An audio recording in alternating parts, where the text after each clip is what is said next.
টানা ২৫ দিনের তাপপ্রবাহে হাঁসফাঁস অবস্থা নগরবাসীর। আবহাওয়া অফিস জানিয়েছে, গরমের এই তীব্রতা কমতে সময় লাগবে আরও ২ থেকে ৩ দিন।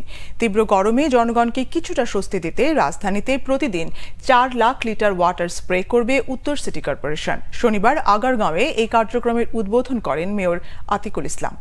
শুভ মাহফুজের রিপোর্টে বিস্তারিত। তীব্র গরমে পুড়ছে দেশ, কখনো তীব্র আবার কখনো অতি তীব্র তাপপ্রবাহ বয়ে যাচ্ছে দেশের বেশ কিছু অঞ্চলের উপর দিয়ে।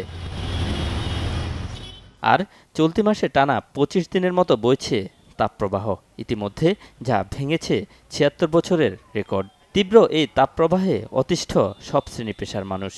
অসহ্যনীয়, বললাম না, সহ্য করা যাচ্ছে না। আমরা নর্মালি দাঁড়িয়ে থাকলে ঘামাচ্ছি, তারপরে শুধু মানে প্রচুর পানির পিপাসা লাগে। গরম তো অনেক, দেখা গেছে একটা কাজ আমরা ১ ঘন্টায় মানে হাঁপায় যাইতাম না, সেই কাজ আধা ঘন্টা করলেই হাঁপায় যাচ্ছি, করতে মন চাচ্ছে না, ক্লান্তি লাগতেছে, শুয়ে থাকতে মন চাচ্ছে। গরম তো হেভি, গরমের জন্য তো ক্লান্ত হয়ে গেছে শরীর খুবই। কাজ করা যায় না তো, একটা টিপ মারে আধা ঘন্টা ১ ঘন্টা জিরা লাগে, কষ্ট।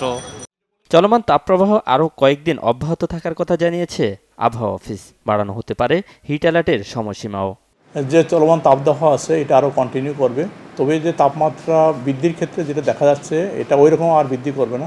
আগামী ২-৩ দিন মোটামুটি একই রকম থাকবে। পরশু দিন থেকে তাপমাত্রা একটু কমবে এবং দেখা যাচ্ছে যে আপনার মে মাসে ফার্স্ট উইকের প্রথম দিকে বৃষ্টির সম্ভাবনা আছে।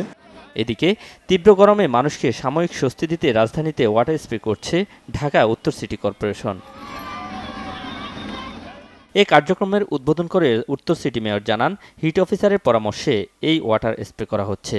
প্রতিদিন সকাল ১১টা থেকে বিকেল ৪টা পর্যন্ত ৪ লাখ লিটার ওয়াটার স্প্রে করার কথাও জানান তিনি। হিট অফিসার আমাদেরকে কতগুলা সাজেশন তারা দিয়েছে। সাজেশনের মধ্যে আছে মিস্ট, আর্টিফিশিয়াল মিস্ট তৈরি করা, কৃত্রিম বৃষ্টি তৈরি করা। আজকের থেকে দুটো গাড়িতে প্রায় ৪ লক্ষ লিটার পানি আমরা ছিটাবো। আমাদের গাড়িগুলা ১১টা থেকে বিকাল ৪টা পর্যন্ত বিভিন্ন জায়গায় যাবে।